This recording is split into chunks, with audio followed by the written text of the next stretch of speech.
بسم اللہ الرحمن الرحیم۔ السلام علیکم۔ آج ہم 30ویں پارے کی آخری 10 صورتوں میں سے جو صورت پڑھیں گے اس کا نام ہے سورہ لہب۔ تو سورہ لہب کا ترجمہ بھی پڑھا جائے گا اور سورہ لہب کو قرأت کے ساتھ بھی پڑھا جائے گا۔ تو آئیے شروع کرتے ہیں آج کی ویڈیو بنانی۔ بسم اللہ الرحمن الرحیم۔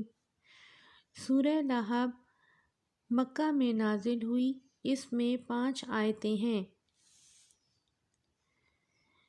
تبت یدا ابی لہب وتب ما اغنی عنہ مالہ وما کسب سیصلی نارا ذات لہب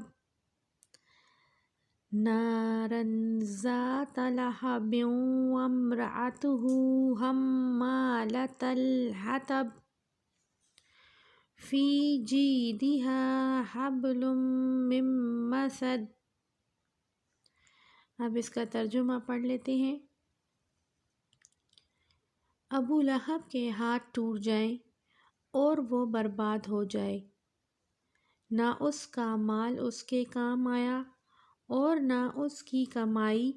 مال سے مراد سرمایہ اور ما کسب سے مراد اس کا نفع، اور آخرت میں وہ عنقریب مرنے کے متصل ایک شعلہ زن آگ میں داخل ہوگا، وہ بھی اور اس کی بیوی بھی، جو لکڑیاں لاد کر لاتی ہے۔ مراد خاردار لکڑیاں ہیں جن کا شان نزول میں ذکر ہے، اور دوزخ میں اس کے گلے میں ایک رسی ہوگی جو خوب بٹی ہوئی۔ ایک بار پھر یہ سورت پڑھ لیتے ہیں بما ترجمہ۔ بسم اللہ الرحمن الرحیم۔ شروع کرتی ہوں اللہ کے نام سے جو نہایت مہربان بڑا رحم والا ہے۔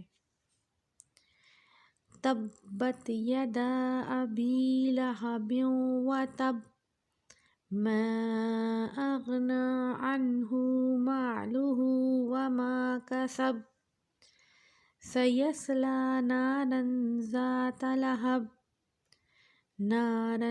ذات لہب وامرأتہ حمالۃ الحطب فی جیدہا حبل من مسد۔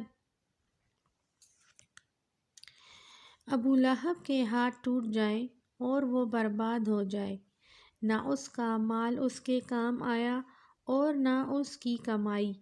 مال سے مراد سرمایہ اور ما کسب سے مراد اس کا نفع، اور آخرت میں وہ عنقریب مرنے کے متصل ایک شعلہ زن آگ میں داخل ہوگا، وہ بھی اور اس کی بیوی بھی، جو لکڑیاں لاد کر لاتی ہے۔ مراد خاردار لکڑیاں ہیں جن کا شان نزول میں ذکر، اور دوزخ میں اس کے گلے میں ایک رسی ہوگی خوب بٹی ہوئی۔ صدق اللہ العظیم۔ آج ہم نے سورہ لہب بما ترجمہ پڑھا ہے۔ انشاءاللہ اگلی ویڈیو میں ہم سورہ نصر بما ترجمہ پڑھیں گے۔ اگر آپ کو ویڈیو پسند آئی ہے تو اس کو لائک کر دیجئے، میرے چینل کو سبسکرائب کر دیجئے۔ اللہ حافظ۔